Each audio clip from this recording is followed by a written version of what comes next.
Hello.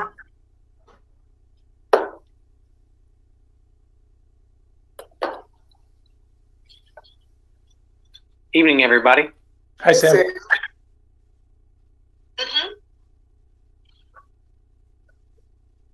Mayor, how did the rest of your afternoon go after a long day? It went well. Long, but it went well.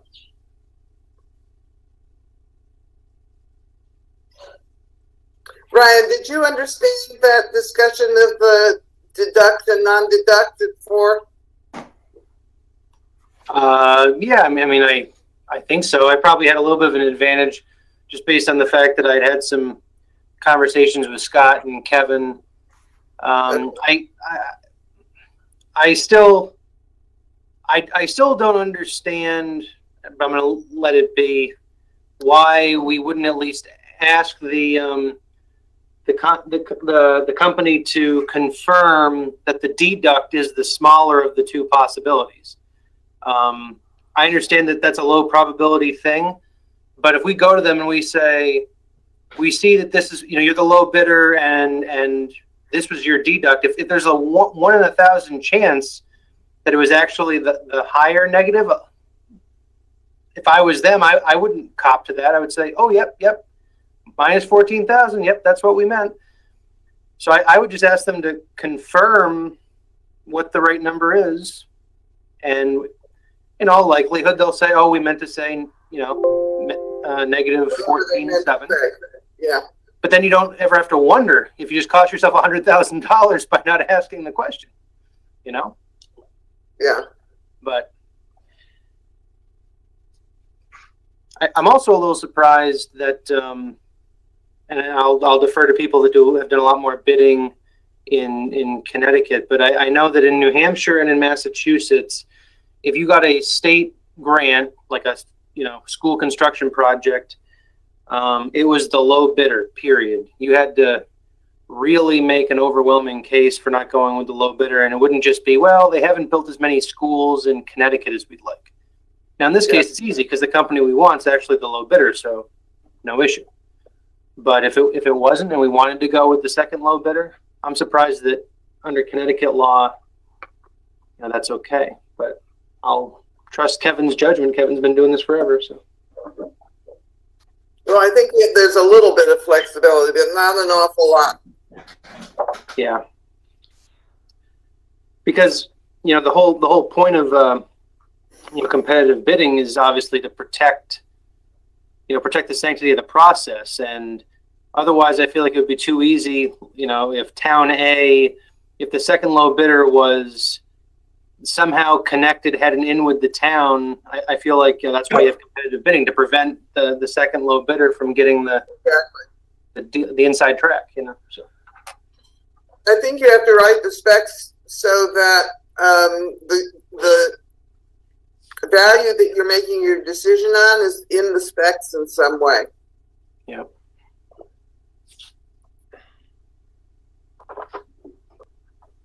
Good evening, everyone. Good evening, everybody.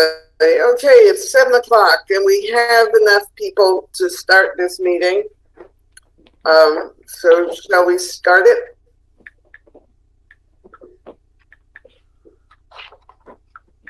Are we being recorded yet? Recording. Okay, good evening, everybody. This is the April 22nd, 2021 meeting, special meeting of the Mansfield Town Council. It is a budget workshop, and so we are functioning under workshop rules. That is, people are invited to ask questions. This is a workshop in which we are trying to learn as much about the budget as we can. No decisions will be made and no votes will be taken, but it's your chance to find out the answers to all of your questions. Comments from the public will be accepted at the end of the meeting if there's anybody out there who would like to talk to us. We do schedule these comments at the end of these workshops, so you have a chance to see the sausage, the makings of the sausage, before you decide whether or not to eat it. I don't know whether that's a good analogy or not, but it gives you a chance to watch the process and learn before you ask your questions. So the first order of business is the roll call. Ms. Chang, would you please call the roll? Yes, Osberger. I see him. Berthelot. Here. Bruder. Here. Fertoni. I believe Mr. Fertoni will not join us this evening. Freudman. Here, Alan might join us at 7:15, but as the mayor said, it's, the mayor's information may be more recent. I did see an Alan, but I think that's our facilities director, not Al Fertoni. Okay. Patchenberger. Here. Moran. Here. Shuren. Here. Shaken. I thought I saw him too. There he is. Thank you. Here, sorry. Thank you. I think it was the Oxford English Dictionary that said that the sentence most spoken in the past year was, "You're still muted." Okay. Mr. Aylesworth, oh wait a minute, before we do that, it is going to be informal. So Ryan, are there any staff comments? Staff have finance has compiled with input from staff responses to what we had as our running list of questions posed by council members over the last couple of weeks during the various workshops. Hopefully everybody received the summary document that was circulated earlier today. Not everything, excuse me, that's on this list was, characterized as a flagged item. Some were literally just, questions, informational purposes that people asked. But we figured we'd kind of put it all together. So many thanks to Charmaine and her crew for doing that. And so, the information I think that everybody, hopefully that everybody was looking for is in that file that was circulated, and we can discuss it this evening. Okay, then that's the next item on the agenda. So, Ryan, you want to proceed? Yeah, it's your meeting. I don't know that it's necessary to go through each of these, kind of one at a time. For those of you, we did try to attribute the question or the comment to the council member that we believed posited it. So if we in any way didn't fully capture the question or the comment accurately, feel free to do some quality control now. But it's whatever your preference. If members are satisfied with the information that was provided and you don't have any follow-up questions or need to clarify anything, or we don't need to clarify anything, we don't necessarily need to go through it all. Well, I think we do need to go through it question by question. Some of the questions may have been answered, but I think we do need to review it for our own recollection as well as for the public. Okay. Ms. Berthelot, you had your hand. Yes, only to request what you just asked us to do. So thank you, Mayor. Okay. So Ryan, you want to begin? Sure. We had a question or a series of questions posed by Councilmember Shuren and Bruder on April 8th. How do we determine which agencies get funding from the agency grant program, and this is in relation to our regional organizations, local agencies that we support. So, how do we determine which agencies get funding from the agency grant program, and are the agencies in the budget the recommendation from Human Services? And the response to the first question, past applicants are sent an application annually, usually in late November, early December. They can apply electronically or via paper copy. The application is also posted on the town's website. Applications are reviewed by Human Services staff for completeness, and more information is requested if necessary. Application links are sent to the town manager and the director of finance for review as well. Electronic copies of the applications are forwarded to the Human Services Advisory Committee for review. Youth Services Advisory and the Commission on Aging are also asked to review applications that are relevant to their constituent populations for feedback. The Human Services Committee reviews applications during its meeting in January and forwards its recommendations onto the town manager. And are the agencies in the budget the recommendation from Human Services? No, there's a separate grants to area agencies in the town budget.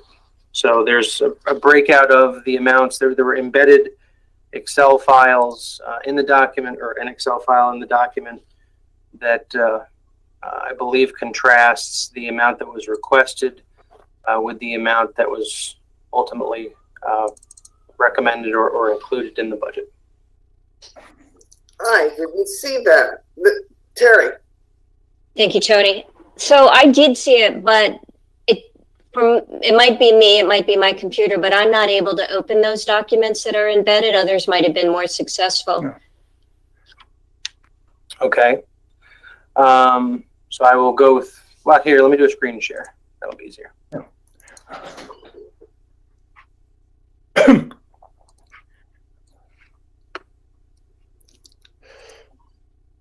Looks like Ron has a question too. Well, just, yeah, while it's come, I thank you for explanation of the process. I appreciate that.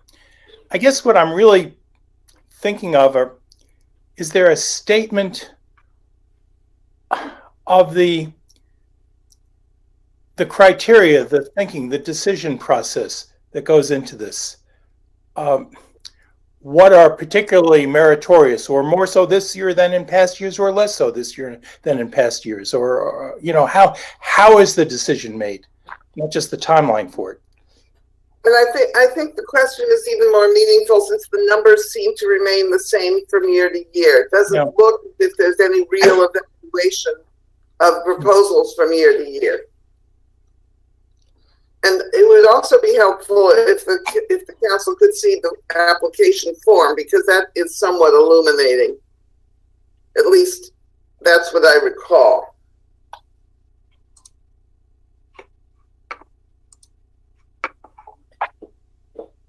Ooh, that's pretty. Yeah.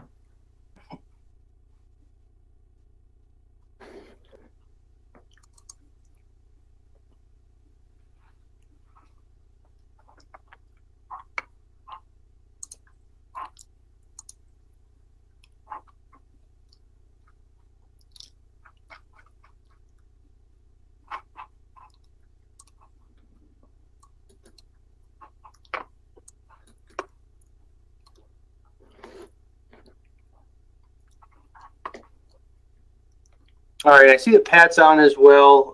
So, invite her to speak to some of your questions. So, pulling up.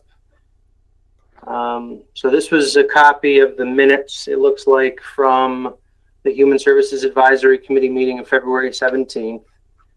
And this reports what the committee's recommended funding levels were. And this, the Excel file that was embedded in the document that was circulated, again shows the FY21 award, the FY22 request, and then what was included in this year's budget for each organization.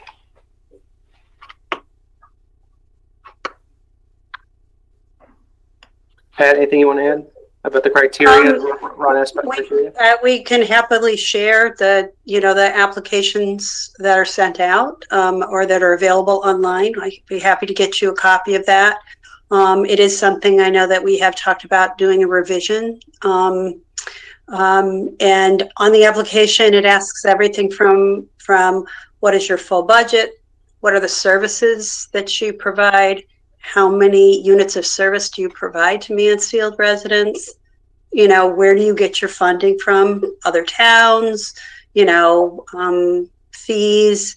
It asks for information about their board of director, their last audit. It basically asks to say, it asks each agency, why are you asking for funds from the town of Mansfield, as well as what services you provide and what it costs to provide each of those services, and then some funding information. It's a pretty thorough application. In fact, Yeah. it's quite a lengthy application, especially for smaller grantees. In it, it's just, it was the process that was involved. We did it in the past, prior to when I got here and when I first got here, when WRTD was part of this application process, and there were some challenges with WRTD at the time, that there was felt to be a need to get some more information about the agencies that we were funding. That now is part of the transportation program. It's separate from agency grants. But anyway, I think there absolutely is an opportunity to amend the application. I think it's a good idea, and I think the Human Service Advisory would support that. I think the challenge for them tends to be they don't have an idea of what the council is looking for either. No. There is often discussion about, is the council looking for a flat budget? What's a reasonable increase in the amount, and how much, redistributing could we look at? And also, the grantees tend to apply in general for the same amount they got the year before. So is there opportunities to actually grant people more money than they apply for? So those are things absolutely I think that could be looked at. But it would be great if there was some prioritizing that was set too, like what exactly do we need? My understanding was it was really funding to support agencies that provide services that the town does not provide. But again, most of these grantees have been in existence for a long time. Terry? Thanks, Tony, and thanks, Pat. That's super helpful, and thank you for this information. Again, I so want to stress how important I think this particular program is, and fully support it, but also reiterate, as I think I've said before, how uncomfortable I am with the process. Yeah. And I feel like maybe we're chasing each other's tails, but it's my expectation that we'll get ideas from you as the experts as to the parameters of what the program should look like. And then we'll say, okay, no, this is not exactly what we can do, or we would like to do more. And maybe others disagree with me, but I feel like you're the expert, and that I would like you to do the research, see what other towns do. Right. And what I would really like is a description of the program, what sort of programs are potentially eligible for it. And I would like the applications not to go out just to people to programs it's gone out to before, but to be an open program where we might limit it only to programs in Windham and Tallinn County, or however we choose to do it. I'm not going to pretend to be an expert here, but I really would feel much more comfortable with this if some parameters were established.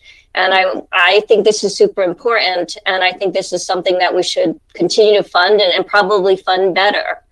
But I am hoping to get from, so this is where maybe we've been chasing each other's tails, but I want to say absolutely clearly, unequivocally, that my expectation is that you all being the experts, that the information will come from you, and then we'll go from there in terms of how it fits in with the budget and the town's priorities. Okay. I mean, the Human Service Advisory Committee has said that it would be easier for them if there was a parameter, like if there were some guidelines set up at the council level as to who you would like to see apply, and what services you'd like to prioritize and amounts on an annual basis that may be available, not that you would maximize, every year how much was offered. And this would be a big change for people because it's been done this way for many years, even, prior to when I've been here. I could say in other towns, many towns do not have this program.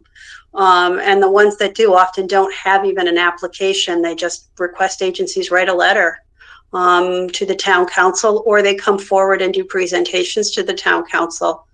But in general, you don't have a lot of communities any longer that do agency grants. But just to be clear, I feel like I just said I want you to do it, and you just said I want you to do it. No, I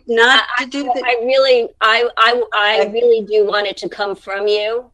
Okay. And then Terry, we can and it might be that it has to be an original idea, but I feel like you on the ground know a great deal more than we do as a council. Terry, my Okay. suggestion would be that we get a proposal, which we then accept or deny or amend. But I don't want to do the original wordsmithing at the council level. I don't want to create the draft at the council level Sure. because we don't know what we're doing, and you do.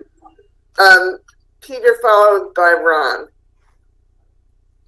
Thanks. At least I think to clarify, at least in my mind, what both Terry and Pat were saying, I agree. I'd like, as the experts, your recommendations on, and I think the template, the place to start would be whatever is approved for this year is next year, both as to whether one of these organizations should or shouldn't be funded, and starting from what they've asked for this year or what you've recommended, where do you think it should go, up or down? I don't think you need to be really concerned about, are we looking for a flat budget or this or that? I mean, that's ultimately an important consideration, but that's sort of what, that's what our job is to balance it. And these sums are not, particularly significant in themselves in terms of the whole budget. So, a recommendation both is to continue funding or add a new agency, as well as whether the money should be more or less than it was in previous years if it's not new. I think that would be really, really helpful. I have no problems with any of these organizations. I mean, they're not only the ones that we've funded for years, but almost all of them are very familiar, both in terms of what their impact is. So I'm not quite as concerned with the procedure, only because the results have been, I think, all in all, what we would probably do anyway. I agree that we should systematize it more going forward.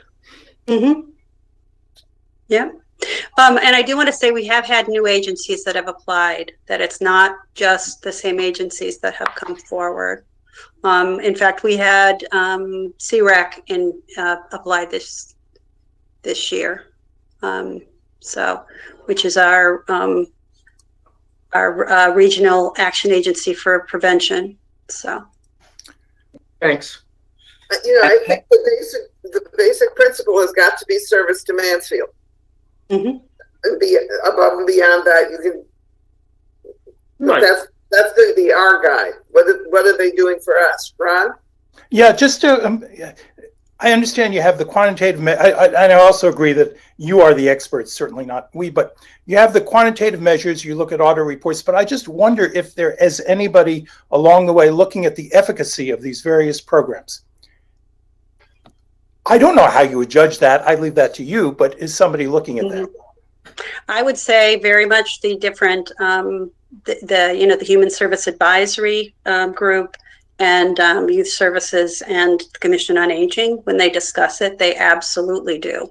Okay. Yep. And they would not recommend funding for anyone that didn't, meet a need in the town that's above and beyond what the town itself can provide.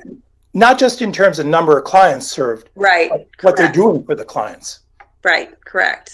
For example, a lot of talk was made happened around legal services and what legal Right. services have been doing specifically for people around landlord-tenant stuff, unemployment issues, and that with COVID. I mean, they have been pretty much taking the lead on challenging some of the decisions or some of the difficulties people have had during this year. So, they're pretty much the only one that's out, only game in town to offer legal assistance to challenge particularly state, federal, and local programs. So,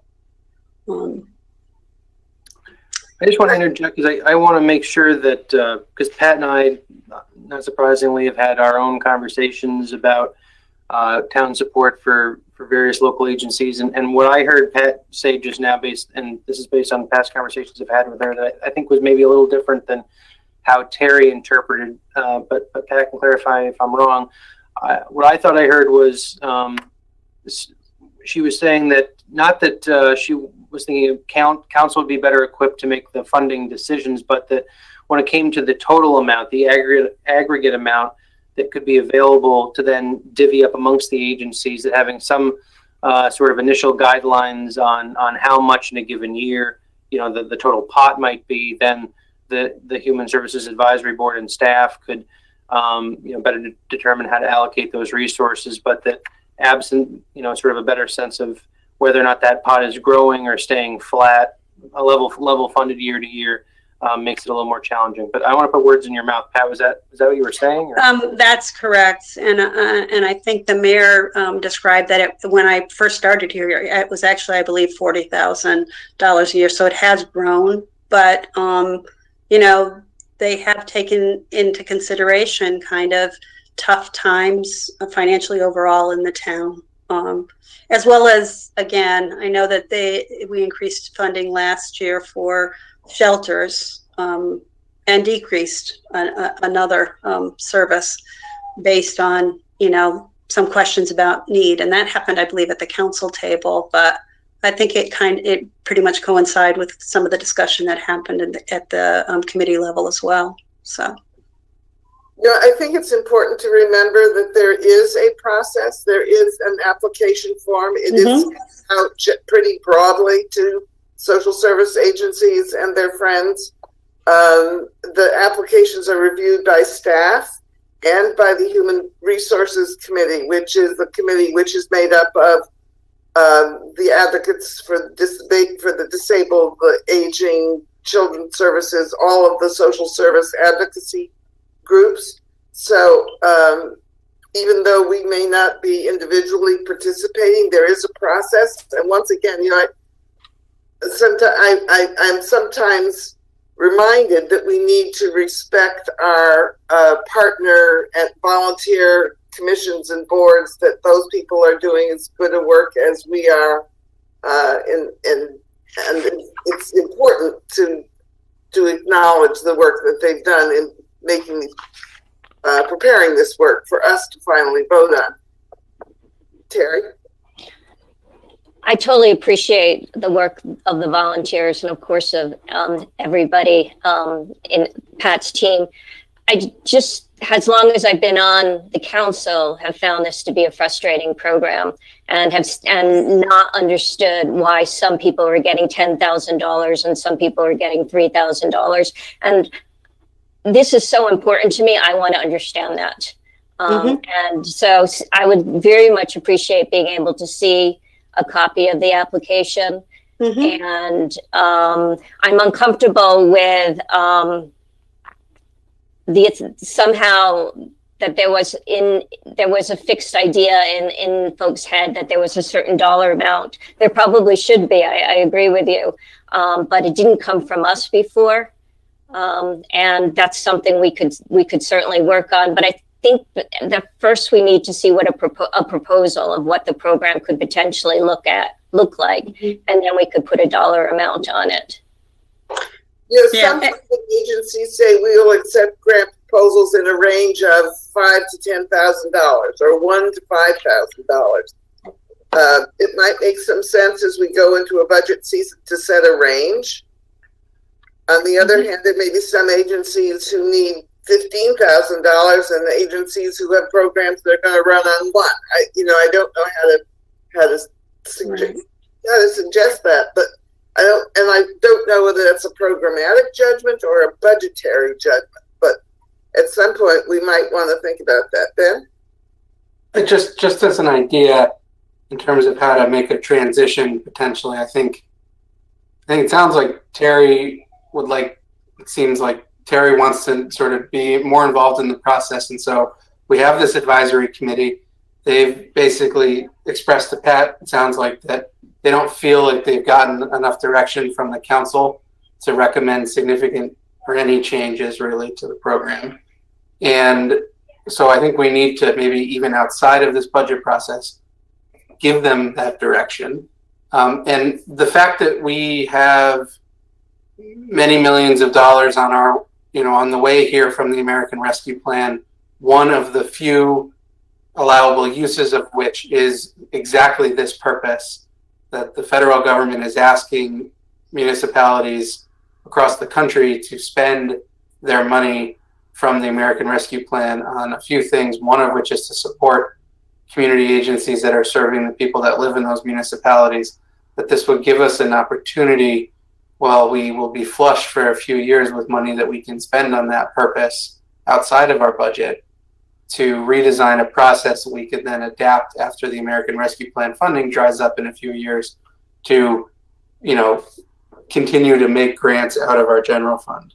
So I think it's just, that's something that I think if that's the feedback that you're sort of passing on from that advisory committee, then we need to, as a council, give them some direction and give you some direction as the staff that manages it about whether we want to change and how we want it changed, and let them come back to us as the experts with recommendations for how it should change, in specific. Could I also suggest that when the application forms begin and you are about to take them to the Human Services Committee, yeah, right, that somebody from the council might observe. So, Terry, maybe you could go along and see how the Human Services Commission functions and how they analyze these things, and it'll give you a better idea. You mean for next budget season?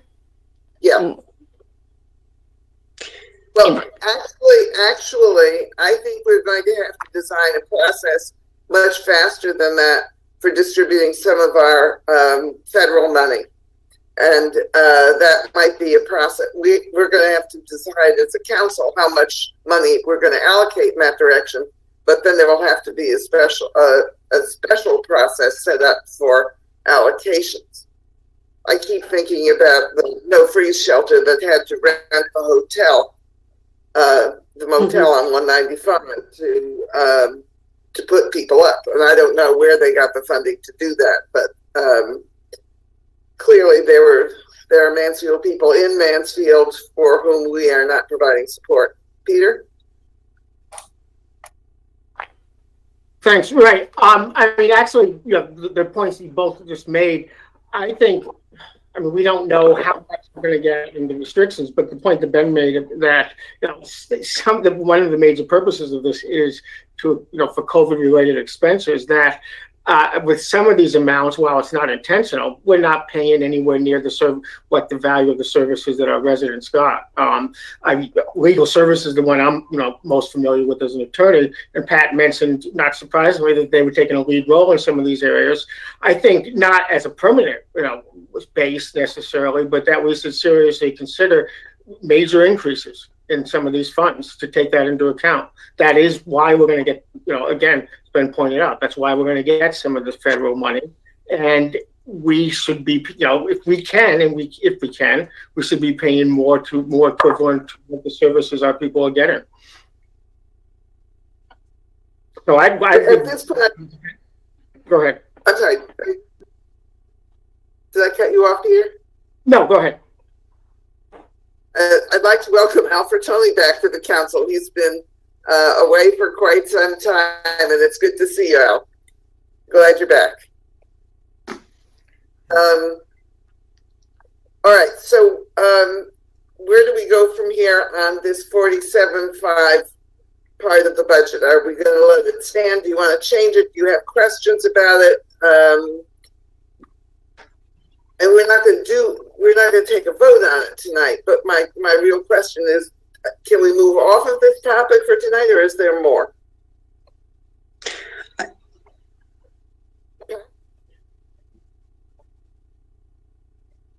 It's like Pat has a question.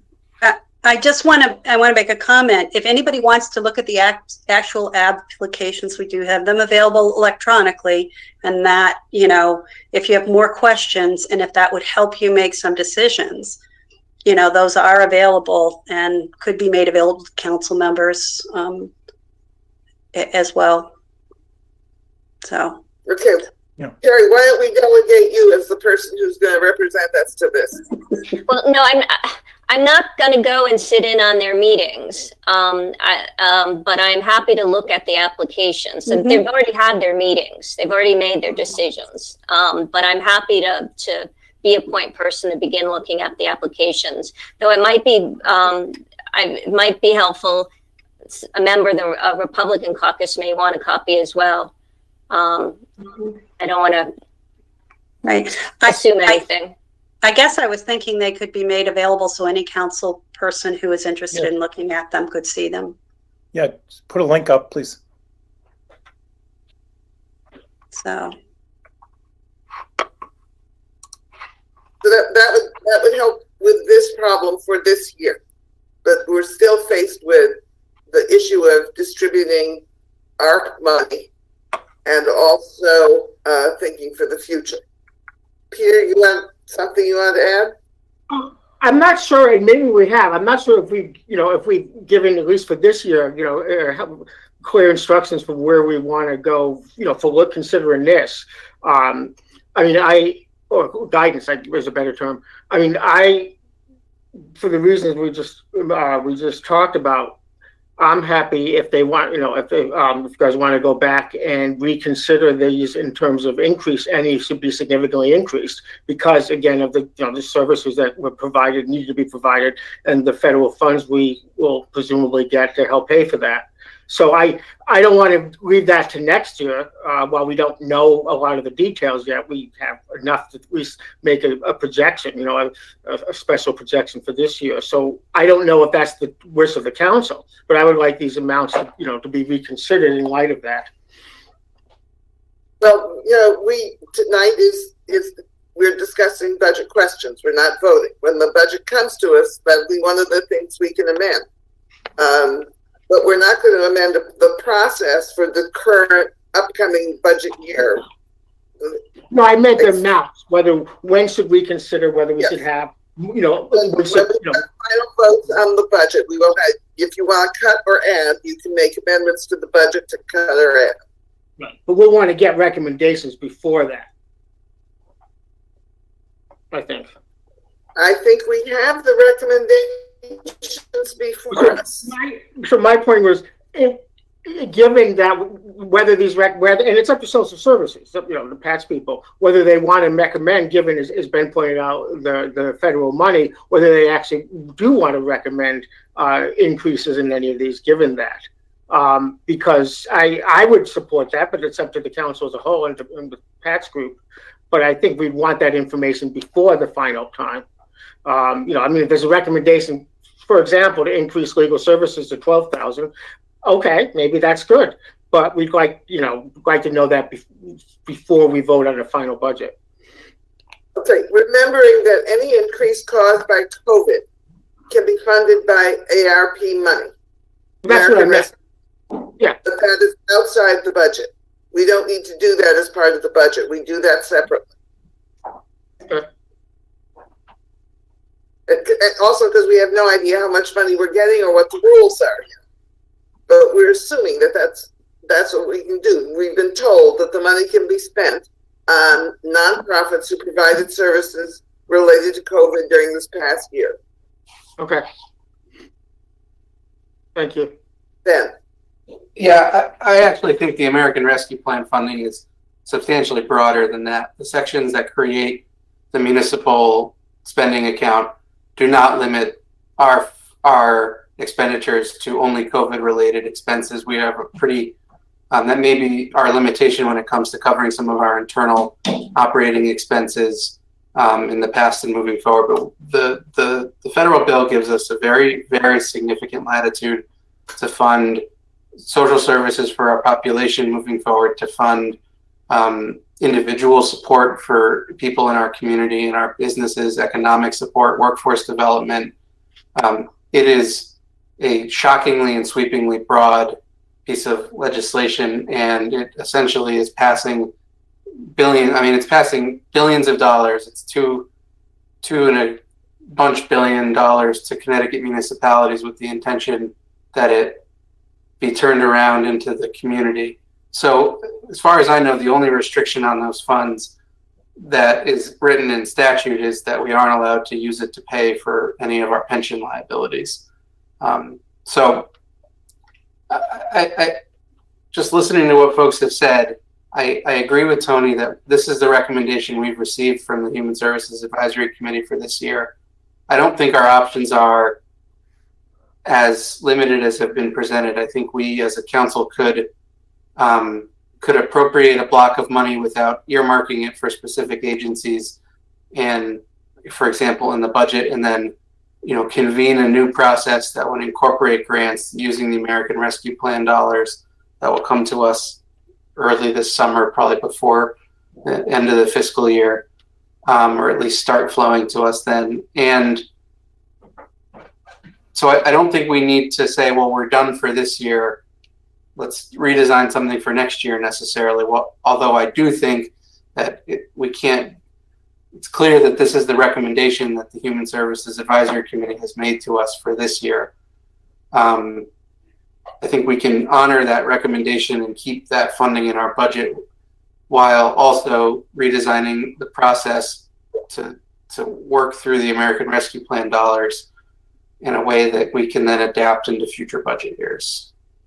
Does that make sense? And that's exactly what I just said. So we have a month between tonight and our deadline for setting the budget. During that month, we will know how much money we have to spend, and we can also begin to work on prioritizing how we want to spend the money that goes to nonprofits as well as the rest of the money. I've only been thinking about the nonprofit portion of it because we know that there's a good deal of money is going to be there, and that's the part of the budget that we're talking about tonight. So we have a month. We'll figure out how much money there is, and over the course of that month, we'll figure out a way to disperse what we want to disperse. I'm really cautious about lowering. I'm really cautious about setting a tax rate and going to have to raise substantially the minute the money runs out. Because I think that while we are saving money for people in the short term, it's going to be very painful when this money ends. So I'd like to keep this as smooth as possible. I saw the announcement that New Britain was cutting its mill rate by 2 mils or 2%. I don't remember which it was, but substantial. And I just thought, in 2 years, the money's going to be gone. And all of a sudden, whoever is in power is going to have to put the mill rate back. And it's not going to be easy for people to do. So I'd like to sort of do this as smoothly as possible. So, and I see Al nodding his head. Thank you. All right, Ben. Thanks. And just a note on both on that sentiment, in my opinion, for the ARP funding, but also for the news out of the Appropriations Committee yesterday in Hartford that, if the budget that they passed the legislature, which is a big if still, Mansfield would receive another $4.7 million per year in pilot money, which is, we're talking significant dollars. I agree, Tony, with that sentiment that we need to be planful and careful that we don't sort of overly rely on those funds. But at the same time, I just want to say, I also don't want to err too far on the side of not being big and bold when the federal government, I mean, has for the first time since in generations, you know, really provided a very significant influx of dollars and entrusted us as and every other municipality in the country to turn it back around into our community. I think we need to be as big and bold as we can reasonably be to get those dollars back into our community in the most, you know, equitable and impactful way that we can. Even though everybody knows and is going to know that come the end of 2024, or maybe even before then, money's going to be gone. You know, I have been thinking, oddly enough, that I'm more willing to rely on state funding than I am on the federal money. Because I think the adjustments to pilot are more likely to stick than the flow of funds from the American Rescue Plan. So when we get a confirmation of what might be in our state funding, then I think we can really talk about changing mill rates or changing doing programmatic things. I'm just really nervous about doing it with a program that has already written into it a clear sunset clause, as opposed to the state one, which does not. Peter? Right, I agree. I think one of the clearest lessons of the financial collapse or near collapse in 2007, 2008, and why, frankly, Mansfield did so well is because earlier councils did not use the PQAT fund money, which was quite flush for a while, for reoccurring expenses. They used it for capital.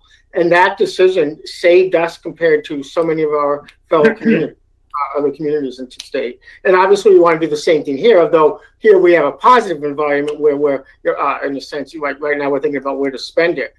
But I think, to get back to the point in terms of how we may want to fund these social services, we're not setting precedent. I mean, even if we were to triple them or whatever we might do to increase them, we're not setting any precedent that we would need to follow once the rescue money goes away, which of course it will in a couple years.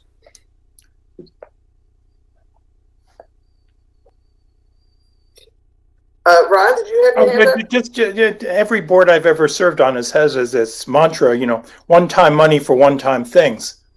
And I always thought that was a good rule to follow, which is not to say that you don't lay a foundation for then finding other ways of doing things you want to do, but just don't rely on that one-time money for anything other than a one-time thing. Okay. Any further discussion on this?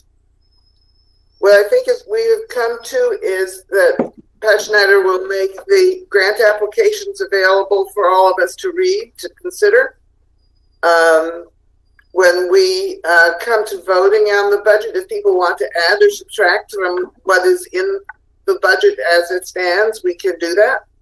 And that we will have to begin fairly quickly a process for deciding how to use the American Rescue Plan funds for nonprofits, as well as for the other things which we may be able to use them for. But that is a process which I think stands outside of our regular operating budget, which we are going to have no matter what. So this is our base budget that the town functions on, and if we have to get this down as close to reality as possible, knowing, of course, that it may change over the next month. Any more on the social service grants? Then Ryan, you want to proceed to the next one?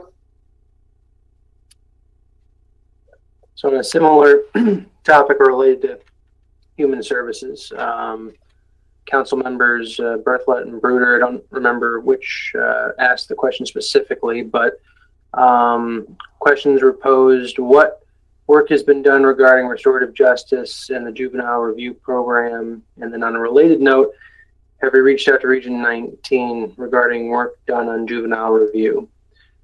Staff response. Currently, we are using the Columbia JRB with our staff providing the case management. Ryan, I don't think you need to read it to us because I think we can all read it. Does anybody have any further questions about this item right now?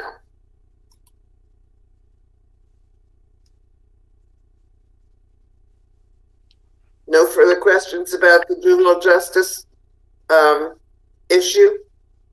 All right, this is clearly something that we would want to have to proceed, and obviously at Region 19 there's a complication, but it's my understanding that Superintendent Knoyer is very committed to this and will be working on it. David, did you have something?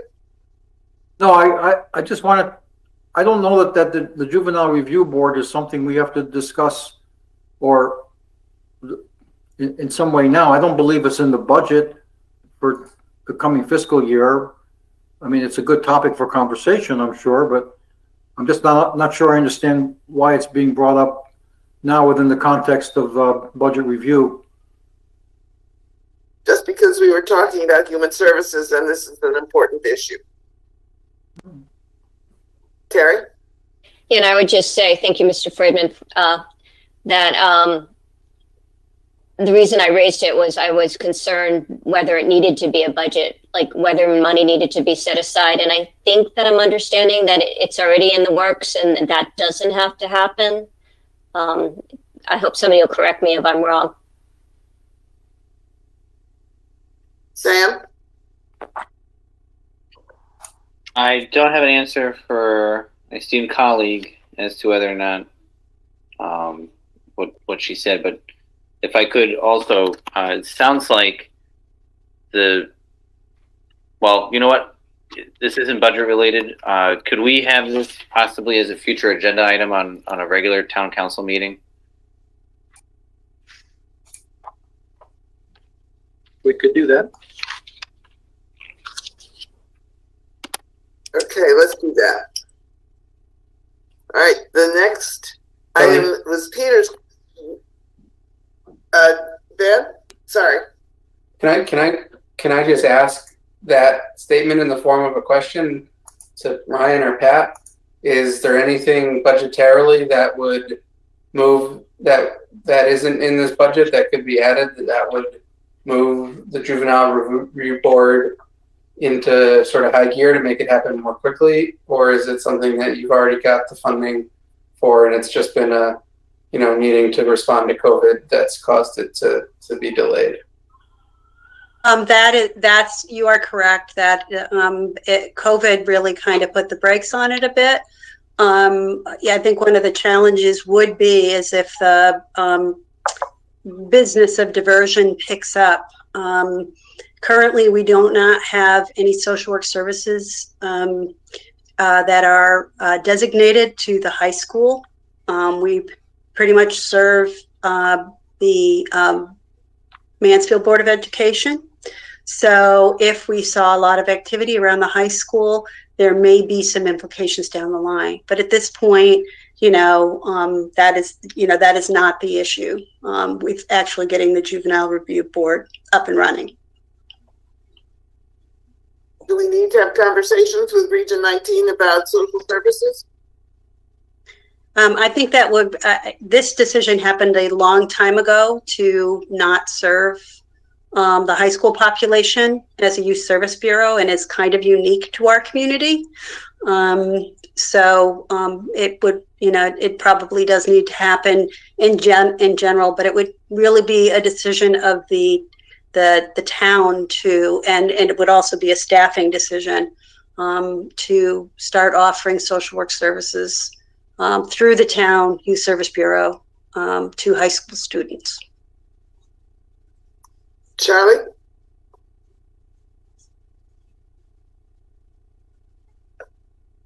You're muted. You're muted.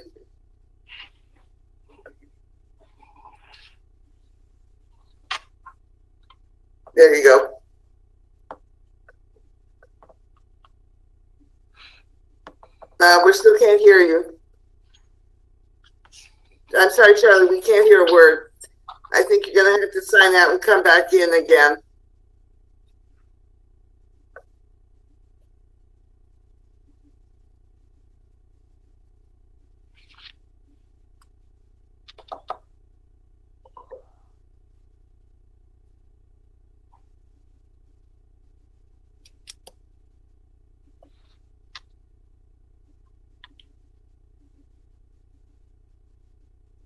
Charlie, put your comment in the chat box.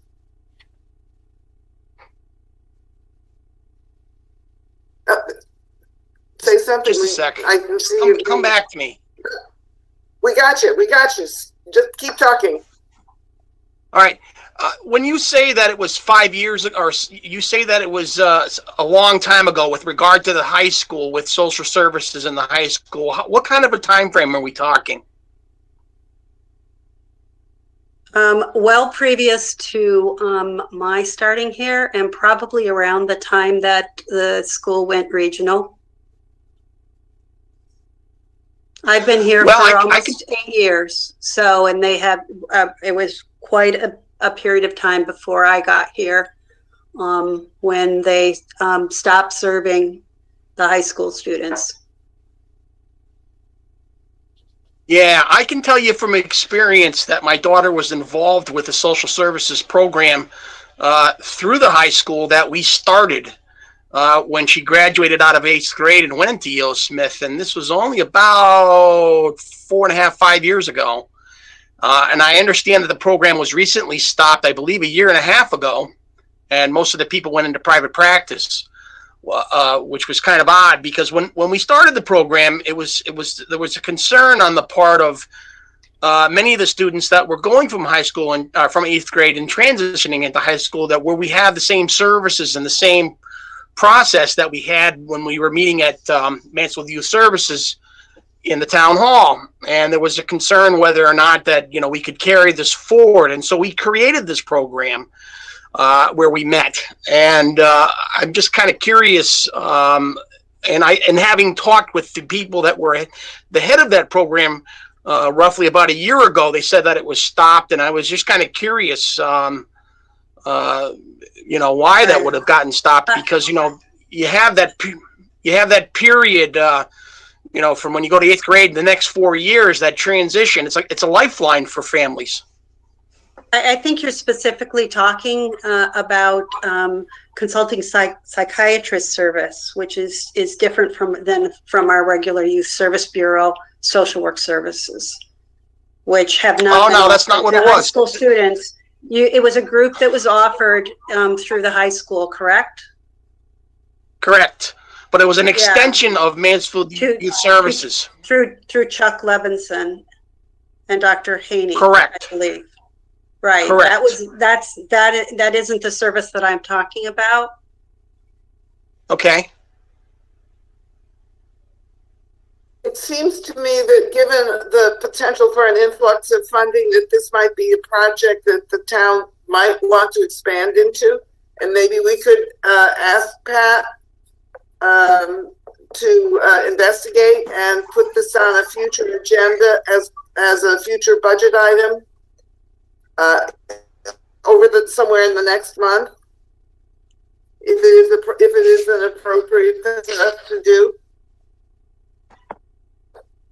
Sam?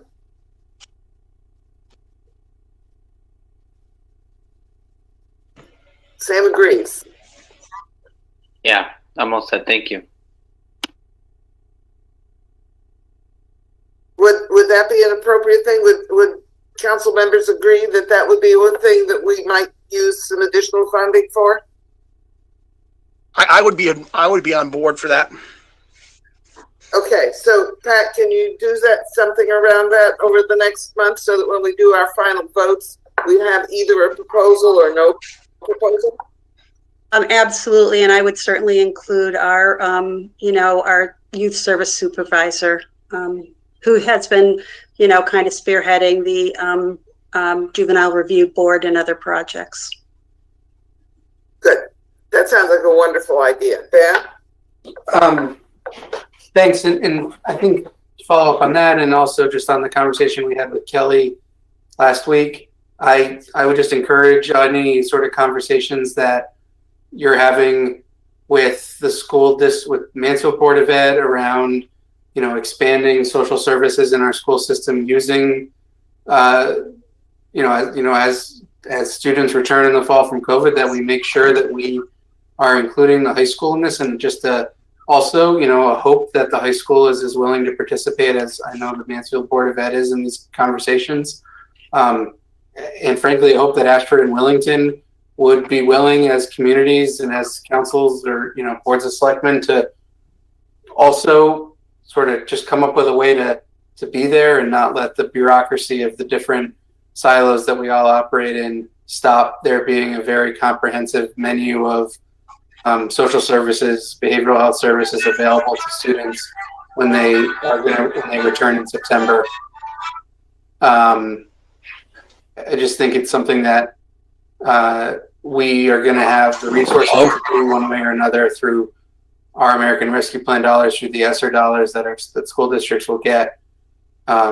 Just in that I really hope it's something that Mansfield sort of takes the lead on. What's up? So that we can. Charlie, would you please mute yourself? You got it. Charlie, would you please mute? You got it. Okay. So I don't know the extent to which the high school is engaged in those things, but I know there's been some more recent sort of tension in terms of separation of powers between the council and the board at the high school. But I would just like to hope that we can get some kind of big comprehensive thing going, whether it's part of this budget or not, to deal with those needs. Okay. Thank you. Sam. So that I appreciate Mayor that let me talk. I just as Ben was talking, I was thinking more about this, and maybe this is for the future agenda item. I don't think it's necessarily something that we can get to with this budget, so maybe it's something for the future budget. And I certainly know there's not necessarily overwhelming appetite for shared services, but I wonder if Region 19 would want to use our youth services as a shared service, and then that would maybe help with the juvenile review board, where if the other two towns, if the whole Region 19 buys into it, then we can get approval that way. Right. I think one of the big challenges with Willington and Ashford is their services are so incredibly limited and spread thin that something like a juvenile review board, I would assume Mansfield would have to take the lead on, because they really do not have the infrastructure built to do that. Columbia already has their own juvenile review board, and they also are serviced by a regional nonprofit youth service bureau that's separate from the towns. Sam's suggestion is that we investigate setting this up as a shared service, as we do financial services and IT and some other things, where what would happen would be that the Region 19 would pay its share of the cost of our human services program and be able to use it. So it would be a board, just a school-wide decision, not limited to Mansfield. But that's an interesting approach. So I think Sam's made a suggestion that people might want to think about as a mechanism. Yeah, I want to say something. I see David's hand up. Yeah, I think that these are all topics for future budget years. For one thing, time is running out on adoption of the budget. This isn't the time to, conquer new empires. And this is for sometime in the future. And if we're starting to do something with the high school, I don't want a situation where there's some program and it's, Mansfield's carrying the ball for everybody. If it's something the high school wants to do and it's run through their budget and shared by all three towns, so it's part of, Mansfield paying its 55, it's built into the budget. However, the costs are allocated between the three sending towns. But I don't think this is the time to be, looking for new programs to incorporate into a budget that we have to adopt, very soon. Thank you. Sam? I just wanted to say I agree with David's sentiments. I think that something like this, a shift like this, would require thinking and planning and buy-in. We don't even know if anyone else would be interested. It's just an idea, and I wouldn't want to do it the wrong way. So again, if we could put this on for a future agenda item, I don't think it'll impact the budget in terms of what this discussion is. On the other hand, if it could, it would, and we could use our new pilot money for it, it would be very nice. Okay, so let's move on to the next one. We've already spent an hour. I gotta tell you that Ryan and I have been in meetings since 8:30 this morning, straight through, basically. And we are both ready to go home. So I shouldn't speak for Ryan. I am ready to turn off the computer. And I suspect he is ready to go home. So Peter asked a question about our liability insurance, raising it to a $15 million, and the cost for that would be $50,000. Is the council interested in making that change? Peter, do you want to speak to this proposal? Well, I'm going to have to cut my comments from 30 minutes down to a minute now on this. But I don't think, two things. One, I don't think 50,000 sounds, and I'm no expert on pricing, way too high. Excess insurance actually gets a lot cheaper the more you go up because of the unlikelihood of it ever being used.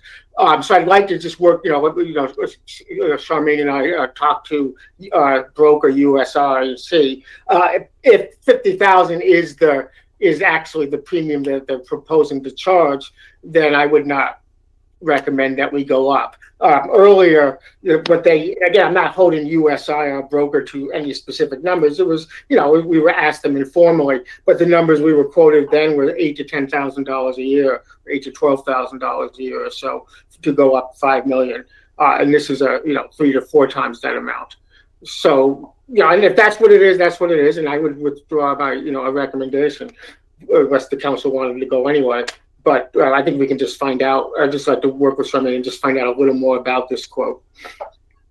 I think Charmaine may have some more information to provide on this front, so I'd invite her to speak if she's available. Good evening. I actually did reach out to both USI and to KERMA, because KERMA we're part of the captive for KERMA. They also serve as a broker. So this increase has to be fully underwritten. So she gave me a range between $18,000 and $50,000 and a list of questions to be processed for the underwriting exercise. So that's the maximum. USI did not respond and provide a quote. They want to connect with us. I think it's May 3rd. So the premium, in other words, 50,000 is what was described as the highest possible. Depending on the assessment of risk, it would vary between 18 to 80 to 50. Correct. And so they asked a number of questions, some of which I needed support from, our colleagues in facilities and engineering. Got some answers. And HR and I submitted all that information, and they're underwriting the whole thing now. But but I pressed them because I knew this meeting was taking place on today. So the original request was put out.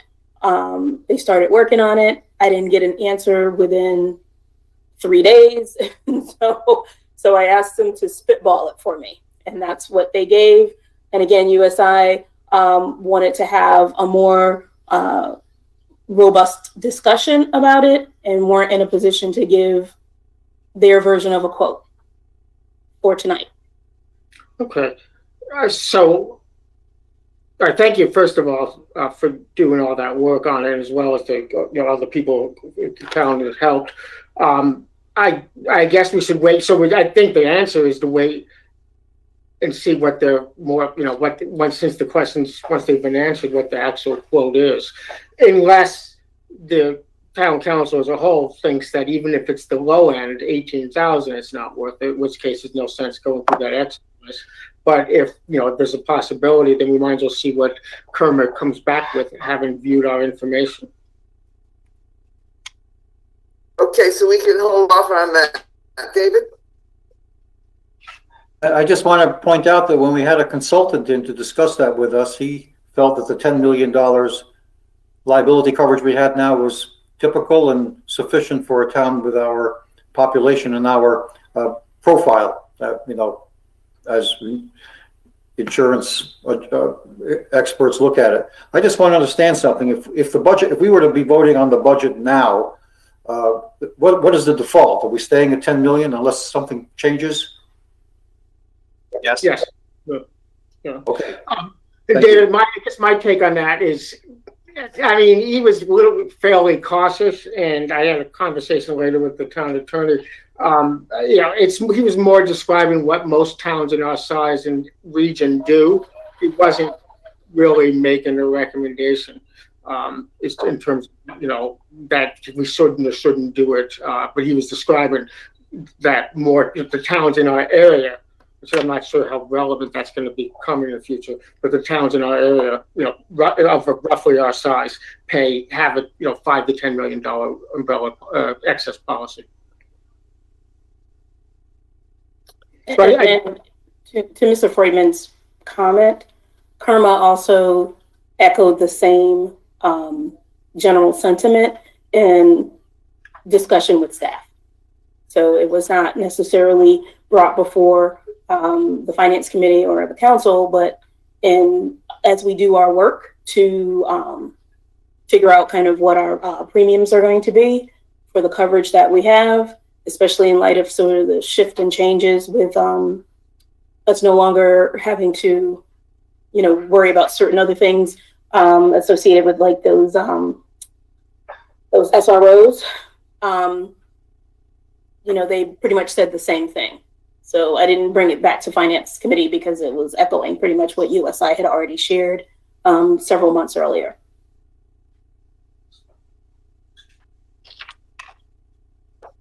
Okay, so I guess what we're saying is if you can get a better number, we can reconsider it when we do our votes on the budget.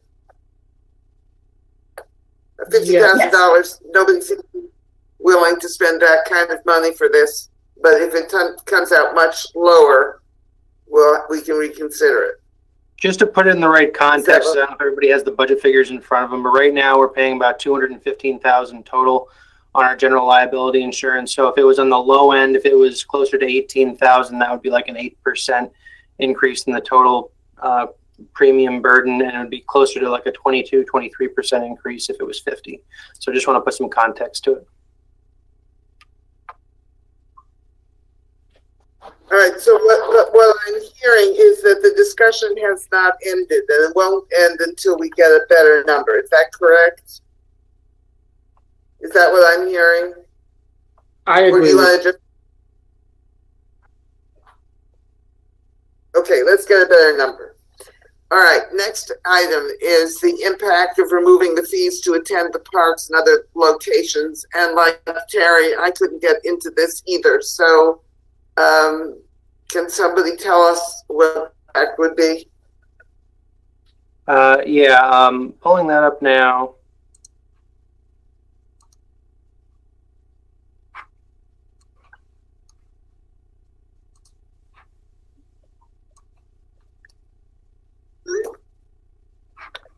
Sorry, I'm not sure why. There we go.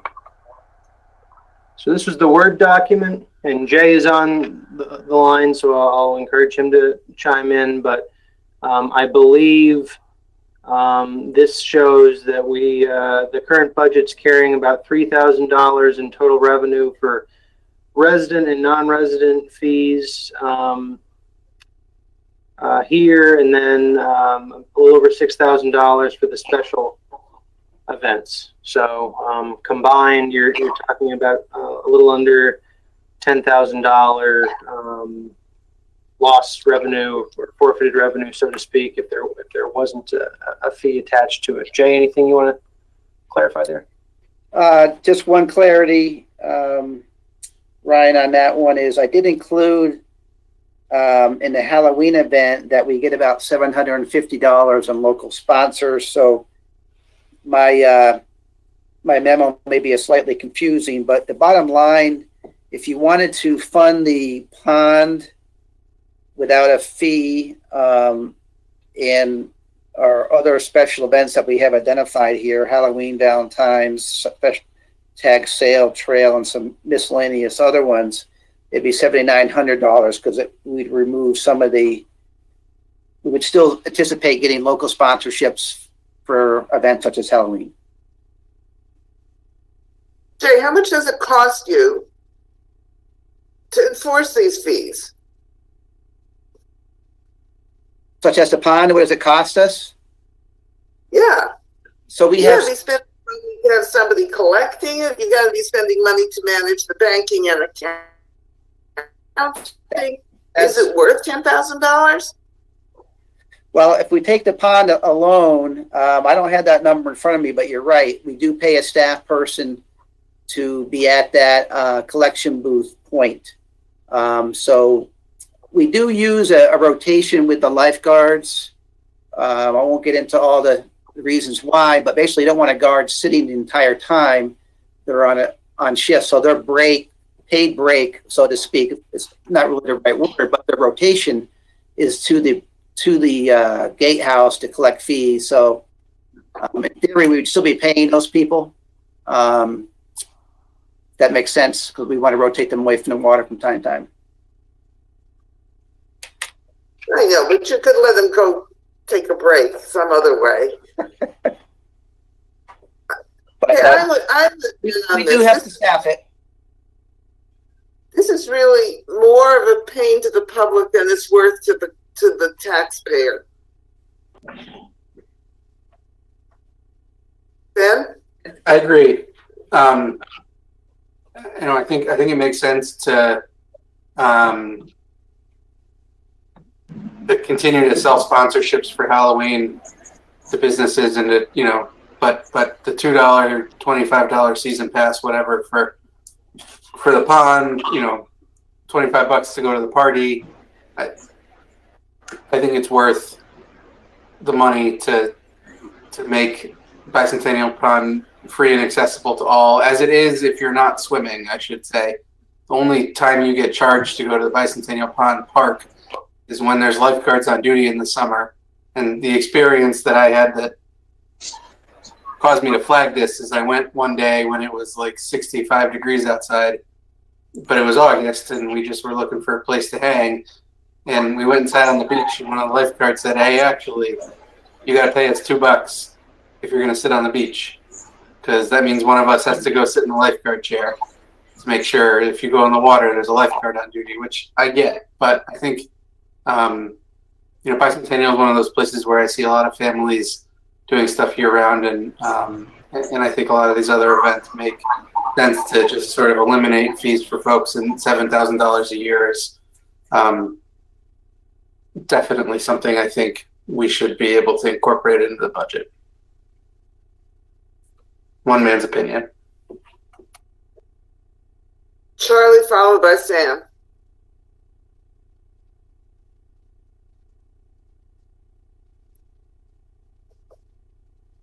Charlie, followed by Sam. Charlie, you're frozen again. Let's do Sam first, and you can figure it out. Sam? Thank you, Mayor. And thank you, Jay, for putting this together. I'm not an accountant, but the proposed revenue, just will take the residence fees. I just want to make sure I understand this. That revenue is what you would expect to collect total. The revenue isn't the profit. Am I saying that correct? You know what I mean? Correct. That's just purely a revenue number. I didn't reflect an expense number. Thank you very much.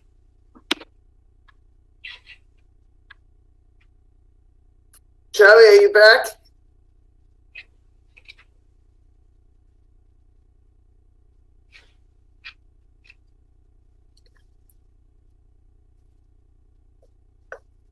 Well, if Charlie comes back in, we'll take his comment when he gets here. One thing I do want to just point out while we're discussing, if we're waiting for Charlie, if I could, is if the council decides at some point when you go to vote on this that you would like to do this, of course, we're happy to oblige, but I would, we have, right now, we have, limited use of the pond. But if we were to remove non-resident fees as well, we may see an increase from non-residents if we remove that fee. So you may just want to think about whether you're talking just resident fees or non-resident fees. Obviously, we'd have to keep some at the gate to collect non-resident fees if that was the case, but.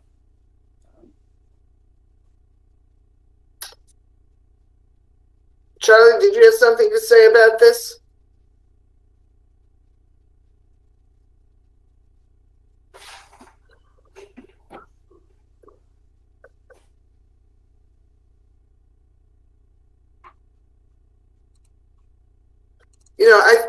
My feeling about this business of resident and non-resident is that I have no objection, frankly, to people from neighboring towns coming and using the pond, unless it gets overcrowded, and then we have to figure out some other system.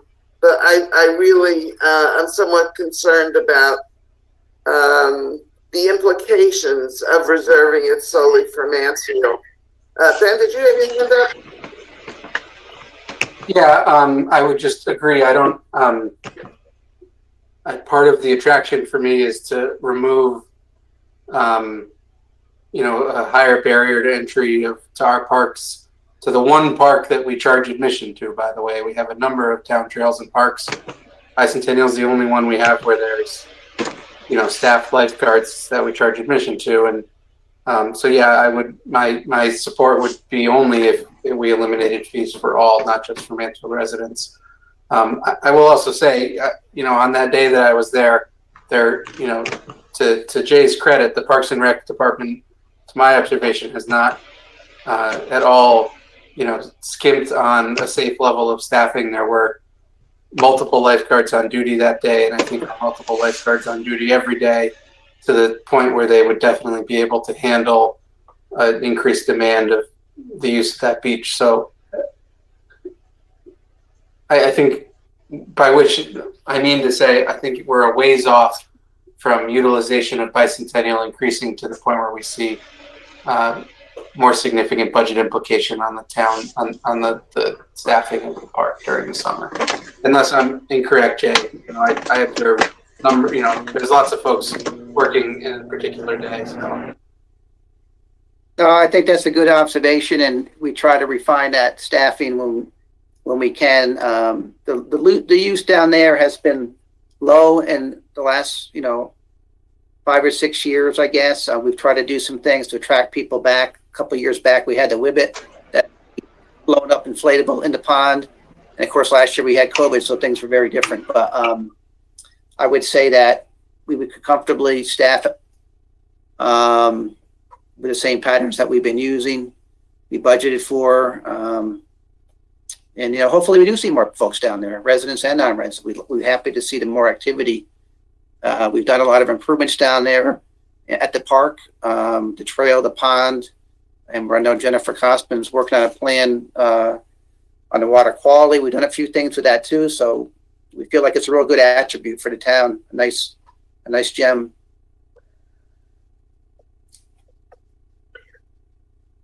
All right, I think we're hearing that at some point a motion to remove the fees will be, when we go to do this budgeting, will be in order. Okay, next item on our list. Ryan, can you get us back to the list? Yeah, so there was a part B to rec, and so it's the question and response are actually shown here. Number 2, Silver Sneakers. Yes.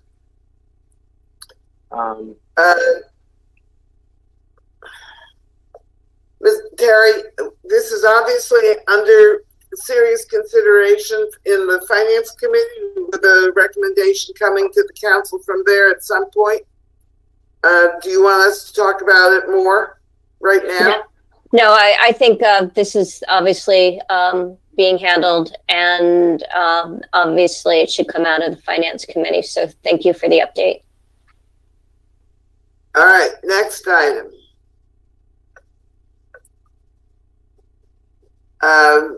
David,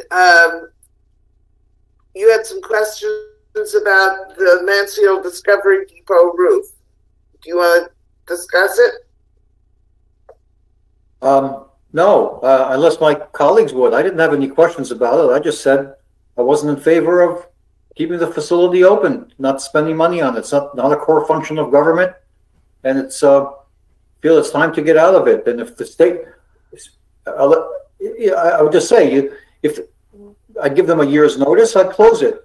And if we still have a reverter clause with the state that says we can give it back to them, great, I would take them up on it.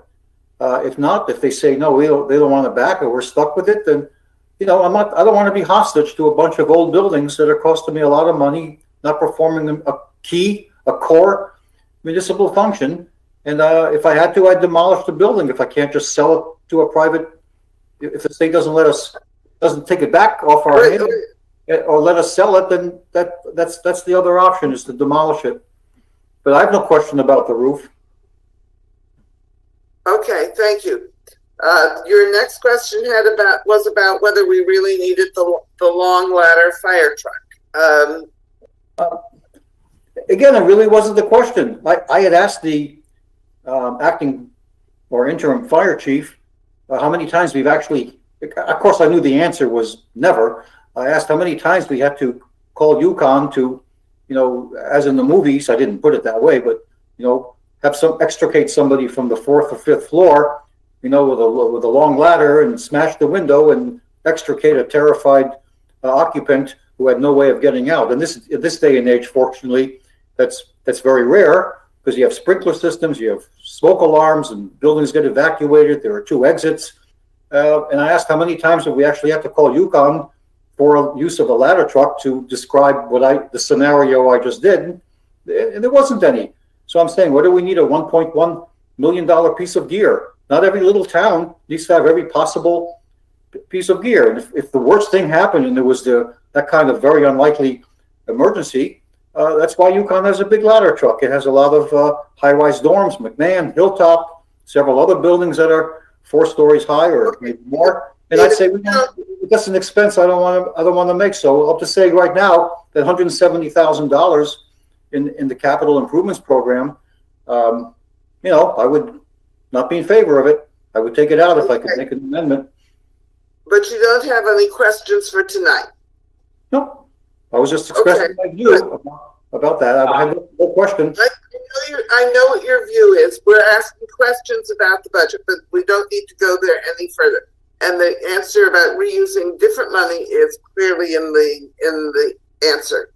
Okay, let's move on to the next. Mayor, just real quick before we transition, I did want to let the council know that we received relatively official word today from our partners in the state that the additional $170,000, if you remember, there was a bit of a shortfall in what we requested in the CDBG grant for the fire apparatus and what was awarded. Additional funds have been found, so it does not appear that we are going to have to use the additional $170,000 that's currently programmed or had been programmed in anticipation of that in this year's CIP. So staff does not yet have a recommendation. This is brand new information, kind of late breaking news today. So we'll be coming back to the council with a proposal whether that be reducing the total amount that's being withdrawn from the capital reserve fund this year, reprogramming that $170,000 for additional capital purpose, i.e. public works or something else. We'll have a recommendation. We just don't have it yet, but I did want to let you know that we got some good news, that's $170,000 we can redirect somewhere else. Well, that is good news. Okay, David, you had a question? Well, okay, so the state is, may give us a grant for the 170,000, so it could be taken out of our capital improvements program. I still don't want to do it. It's still taxpayers' money, and I don't feel it's a piece of gear that we need to have. You know, there is such a thing as mutual aid in the unlikely, extremely rare event. I kind of even wonder if in the last 10 years, the University of Connecticut ever had to use its big ladder, fire truck to extricate somebody from a upper floor. That's the purpose of having that. But they have lots of high-rise buildings, so they got to have at least one of those things. And they're just a mile away from the downtown. So I mean, okay, so we don't have to have it in our budget, but it's coming out of other public funds. I still don't want it. And don't forget, you take that truck, you have to maintain it forever, and it takes 4 people to operate.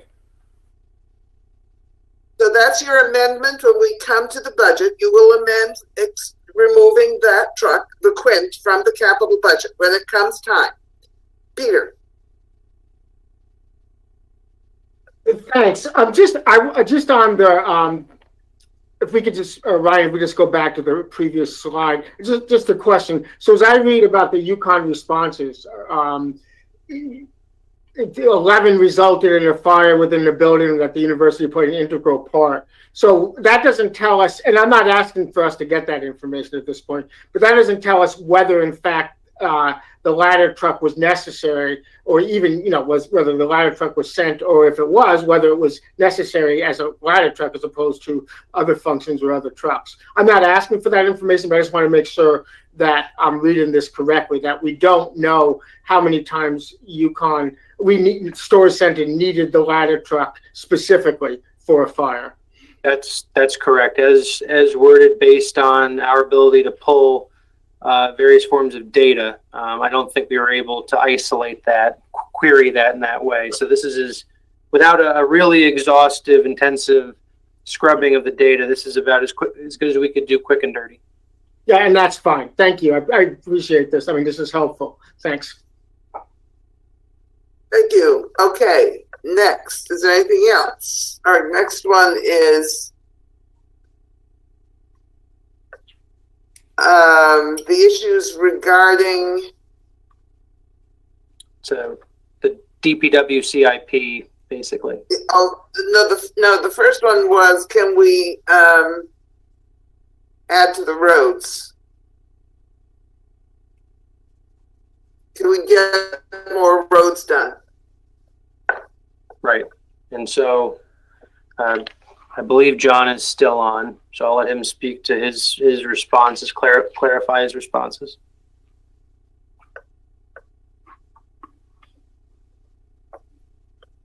So good evening. Yes, basically the same answers I gave the night I gave the presentation is, I believe the department can do up to 1.5 million in the budget we're looking at. That was cut back due to reasons we had to cut things. I have nothing else in the department I can cut to get back to that 1.5 million. I would have done that had I had that ability. And my recommendation, though, is I don't see cutting, somewhere else in the town just to get to that 1.5, because we're always going to be behind. It's something that, it's a little closer, but this is a 25-year problem that we got to fix unless we get some kind of huge growth in the department or in contracting out, which will, obviously cost more money. John, what's the chance of getting substantial amounts of money out of the new infrastructure package that's coming from the feds? The way I understand it, it has to be related to water or sewer. Or broadband. Or broadband. So I can't, unless there's somebody can figure out how to put broadband into asphalt pavement, then we can say we're Fiber optic road. yes. So unfortunately, Okay, Ben has his hand up. I'm sorry, Ben, where are you? If you don't mind, could I reflag this issue with a further question? You know, again, given the news out of Hartford yesterday, I would appreciate by the time we get to adoption, when hopefully we will have a much better sense of the likelihood of pilot getting significant more funds, if you could sort of, you know, budget out a more, you know, that thing you just said, you know, sort of more aggressive expansion of fixing this 25-year problem with the roads. You know, to what Tony mentioned earlier, the hesitancy to you know, to plow new funds that may not last forever directly into a mill rate decrease or anything like that. But, you know, at the same time, I think this is a definite need that we've all identified. I think we all agree on. One of the rare things we all agree on. And so this could, if the legislature and the governor can sort of figure out an agreement that includes that money for Mansfield, this could be an opportunity to sort of hit the gas on this paving project. I appreciate your point of not being interested in cutting from somewhere else to increase a little bit in this budget, but No, I can do that. If we get money, you know, I can look at, like I said, other techniques for taking care of some of the development / neighborhood roads that, you know, can get some kind of, not a chip seal, but something similar to that. That'll get us, you know, 10, 15 years of, you know, a better looking road. But right now, doing that and not doing the other work that I currently have scheduled wouldn't make sense. But if we get this additional money from the state, yes, I can definitely plan for that, and I will do that. John, I'm continuing to hear from John DeWolf about Maple Road, and believes that it can be fixed for much less than we've been saying. So at some point, that might be something that needs to be thought about. I don't know how to answer his questions. No, it doesn't look good, but it's not a bad road as far as travel. I mean, the base is pretty good to it, so it's not falling apart. I agree there's probably a cheaper way to do it. We're trying to do a complete street where we're going to get in bike paths and all that. We asked for a grant. We'll see where that goes. And unfortunately, when we paved it not that long ago, you know, it wasn't done very well. And I don't think it's the right thing to go back to a road that was in recent history paved and not pave ones that haven't seen anything for 30 years. But I understand his concerns. And he can be reassured that we are very much looking at this. Absolutely.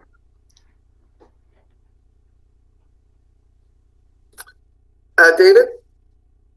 Yeah, I'll add to what everybody just said, and I'm not in the habit of second guessing the Public Works Department on what roads need the most attention earlier rather than later.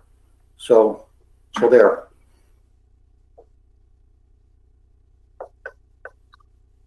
Okay.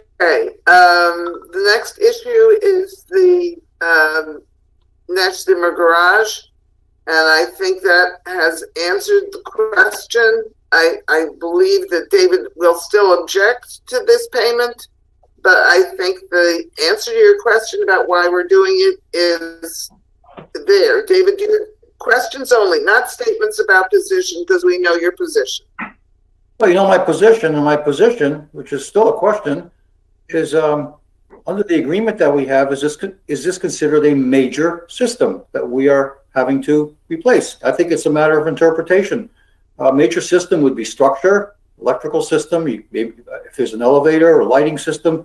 I don't know that this is considered a major system. I think that's and it's not like we have to replace it right away. We know it's going to be good through this calendar year, and it doesn't mean it's going to quit working on New Year's Day. We were told that it just means it's I think the phrase was used, it was frozen. That means it'll keep working. They just won't get any more of the updates. But I don't get any software updates on my desk calculator, but it still keeps working. I'm sure there are other features in other calculators. Who knows? This could keep working for several years. And the other thing is the technology changes.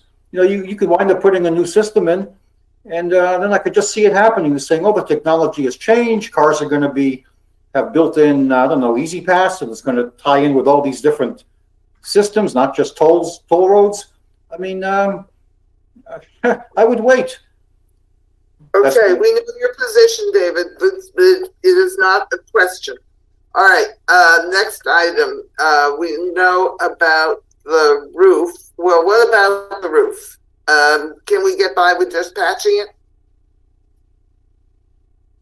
Alan may be on and want to elaborate, but basically patching is always an option, but as the response suggests, the cost of doing that becomes higher and higher, and within a relatively compressed period of time, maybe a decade, you will have essentially invested what you would have invested to get a new 30-year roof, is basically the concern. Unless the plan is to part ways with the building basically immediately, if the town were to hold on to it for another 10 years, I think it's Alan's belief that we'll end up spending in that period of time what we would have spent on replacing the roof this year. But if he's available to speak to that and clarify anything.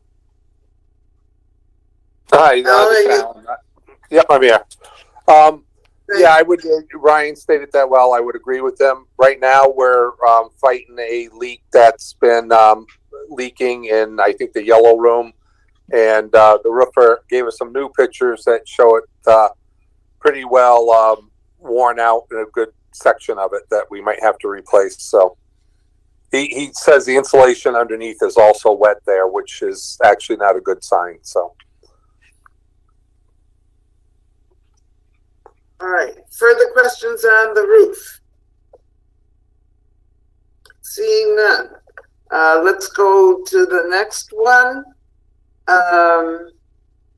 This is about a particular amount of money that was shown, and there is an answer for that. Is there any further question about that answer?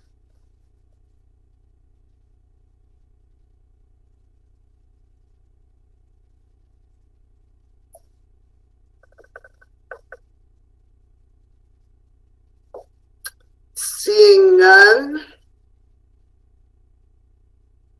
then let's move on to the next one.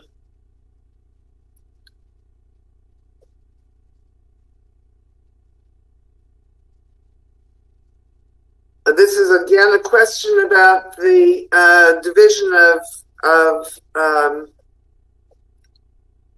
of costs between the various partners on information technology. And that the partners all pay their share, and it'll be a lot different when we get the new school. Any questions about that? I mean, David. Mayor. Yes. The question I had asked, because that's what we were deliberating on at that moment, was something to do with the information technology and whether that particular item was going to be charged per that September 9th, 2019 agreement. And the answer was no, and I was given an explanation as to why that doesn't fit into the category of the kinds of things you charge 30% to the school department and 20% to the high school. Well, this would have been just to the school department because that was a software or IT upgrade just for the schools. But they said that doesn't fit under the terms of that agreement. I didn't understand why, but that was my question, and they answered it. And I may not like the answer, but it was answered. But it doesn't take away from the larger question. That whole agreement, we could have charged for operating expenses, use of the space, future pension liabilities. All of these things are valid and are all allowed under that agreement, which had no exclusions in it. And so the bigger question is still out there that I'm very unhappy about, that we're not abiding by that agreement. We're not charging the outside school clients what we are permitted to under that agreement. And that is a much larger question or, objection. And that is a question that you raise when you make your amendments to the budget. All right. Next on the list of questions. That completes the list, Mayor. All right. Does anybody have another question that they would like flagged?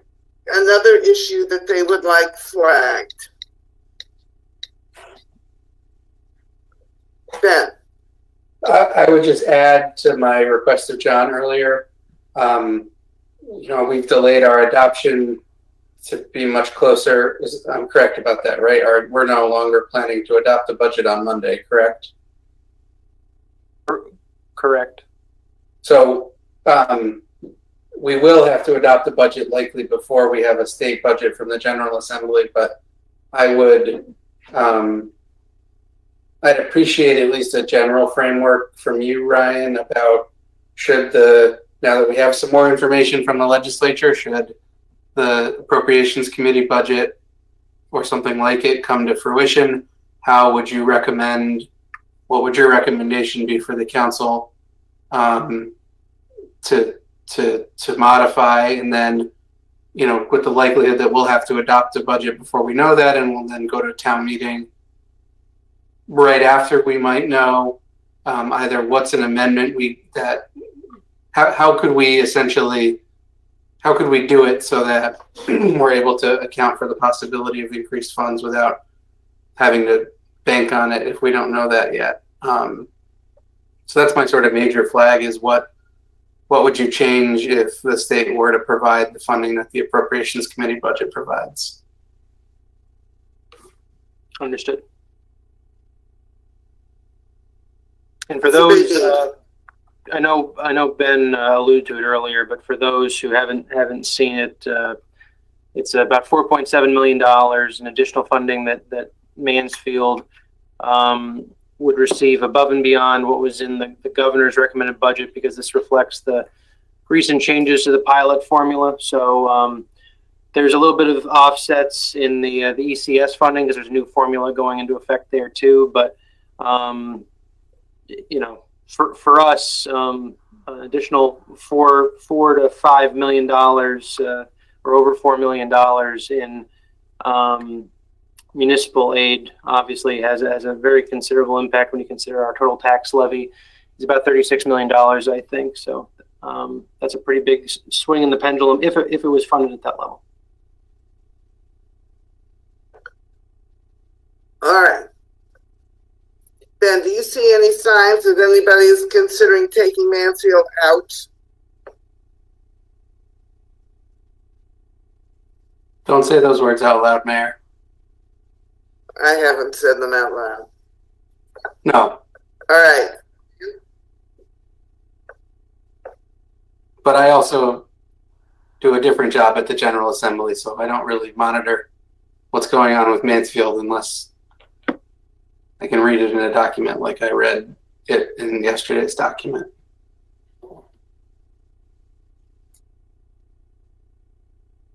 Looks like Sam has his hand up, Mayor.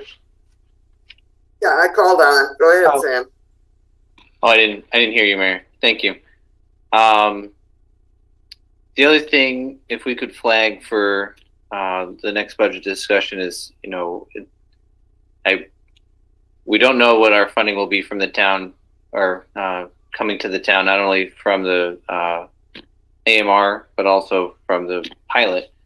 And I know we're not, so if we get the AMR funding, I know we're not far off from a flat mill rate. And is there any chance of us looking at what we would need to do to not have to raise taxes? I've heard from residents that, times are tough, and I know that the modest mill rate we have proposed with the AMR funding isn't an extreme amount, but I just wanted to know what it would take for us to get to no mill rate, and that sort of deal. The answer, it's a great question, Sam. The answer to the question depends on a lot of different variables and assumptions, and including things, that, as I just said, that are sort of late breaking today in terms of potentially substantially higher levels of state aid. And I know it's been not necessarily in a meeting, but it's been shared with me, kind of in between meetings, that there is a increased desire to again have a level mill rate this year, or no tax rate increase.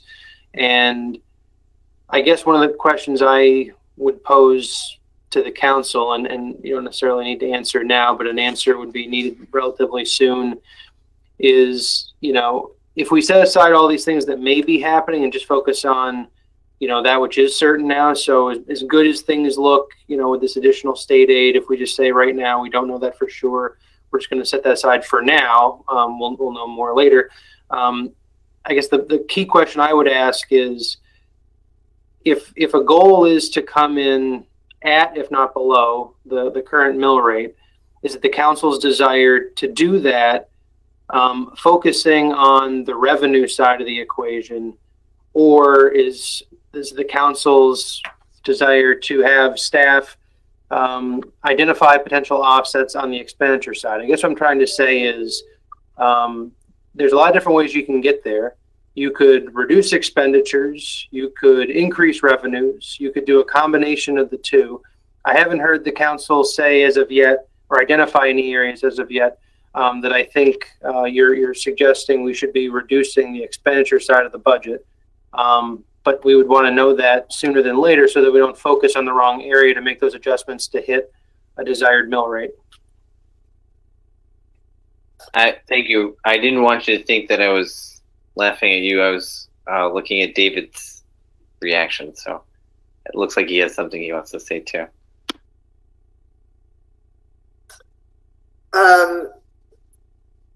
David.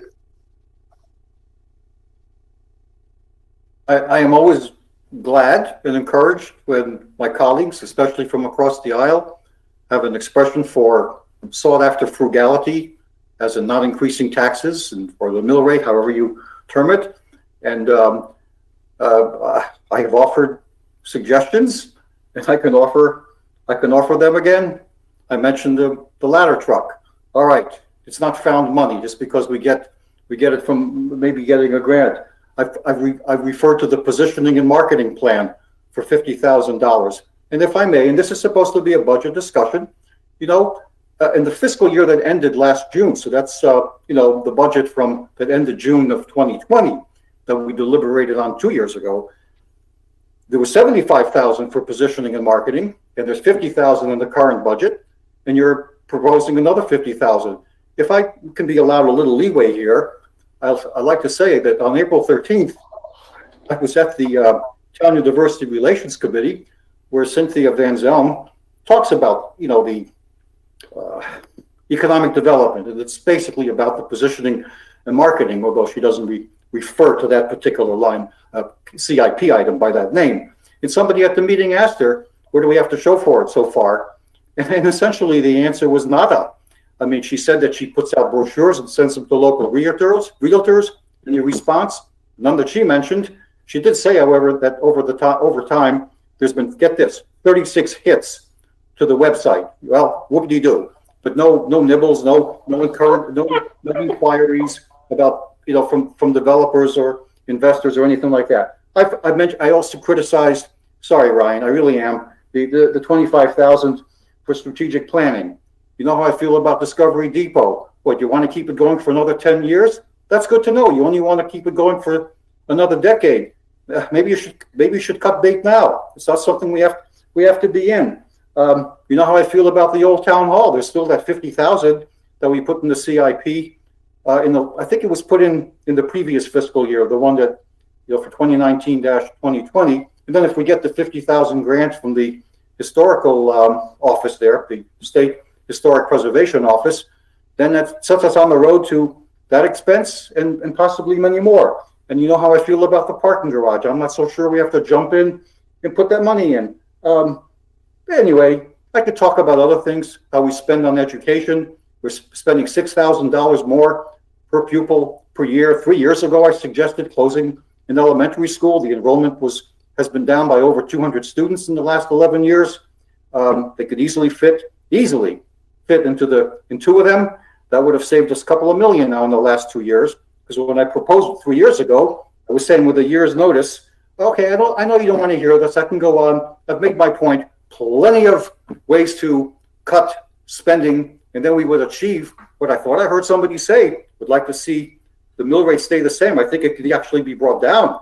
The town could become more frugal, look for ways to give the taxpayer a break, and separate needs from wants.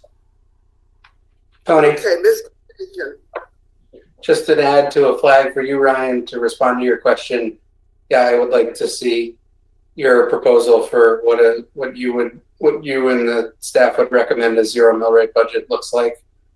Zero mill rate increase budget looks like, both with, I think, the current, or not both, with the current revenue projections that we have, that we're basing our budget off of right now. So I know I think it would be fair to provide that closer to our adoption date when we have potentially some guidance from the federal government about particularly the hole in the Parks and Recreation Department from COVID, that we may be able to apply federal dollars to that hole and not eat it in the general fund. But yeah, I think one of the things to flag is what would, given the facts on the ground when we get to adoption, what would your recommendation be for a zero mill rate increase budget? Got it. I will say, just as a personal opinion, I will find it very difficult personally to justify a mill rate increase when the town is looking at somewhere in the neighborhood of $7.5 to $12 million in new revenue coming into our coffers in the next fiscal year, however short-term or one-time those revenue sources are.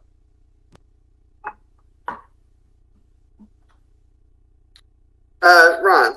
Yeah, I agree in terms of the mill rate increase. I have a technical question that I should know the answer to after a couple of years on the council.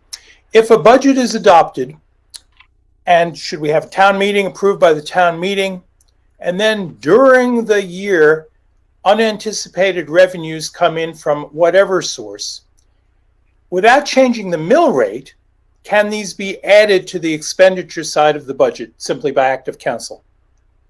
Yes, because our charter says that if we reduce the budget which is raised by taxation, we have real limit. But if the increases or decreases come from external funds, we have no limitation. Good. Thank you. It's an important distinction. Mr. Shaken. Just a suggestion, given that, again, we're about a month away from adoption, whether it makes sense for us to call it an evening, especially given the long day you and Ryan have had, and reconvene closer to when we're going to adopt, and we can go through some of the things flagged this evening and get closer to a place where we're in a position to revise. I think that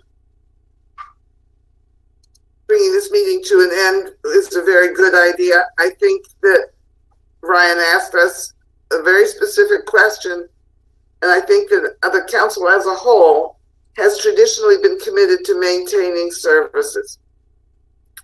So the question is really one of where you can shave rather than where you can cut. However, I do think we're in a very different circumstance this year because of the potential for external, not only external, but additional funds from the state. So I think part of Ben's question is how do you come into a no increase budget really has got to take into consideration the availability of additional state money, at least some state money. I don't know whether we'll get the full warm 4 million or whatever, but there clearly is going to be some increase. Sam? And I'm sorry, I haven't said this before, but we had our meeting last night on the affordable housing ad hoc committee, and we're looking at the housing trust fund and how,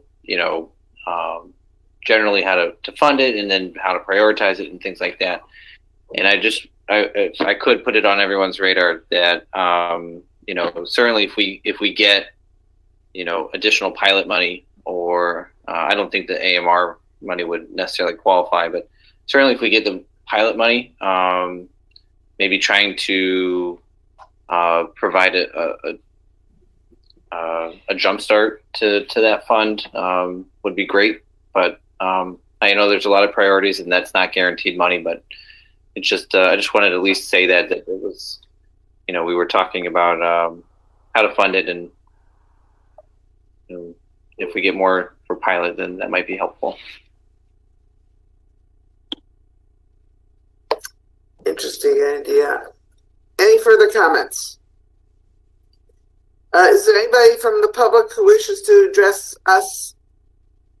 I don't believe there's anyone from the public on the call. Thank you. The next item on our agenda is a motion to adjourn. Do I have a motion to adjourn? So moved. I got a second from Sam, but who did the original motion? Ben. Okay, thank you.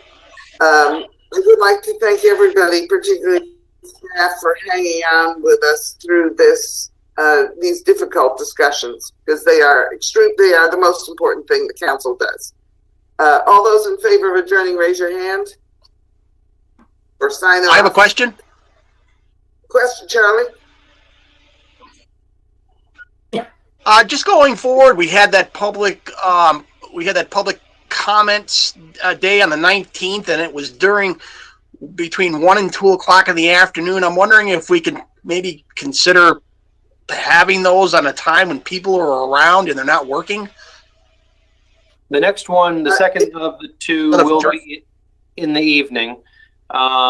We did a 1 o'clock one this year, in part because I believe it was a midday one last year, and I thought maybe the rationale was giving people an opportunity to listen in during their lunch break as opposed to having to peel them away from their family in the evening. But the second one will absolutely be in the evening. I believe 7 o'clock. I'd have to double check, or maybe it still has to be set actually, but I presume it'll be in the evening as it has been in the past. And I will note that it's available online. People can go and listen to it right now. That's part of the budget process. Okay, we voted to adjourn. Nothing more. All right, thank you. Good night, everybody. Good night.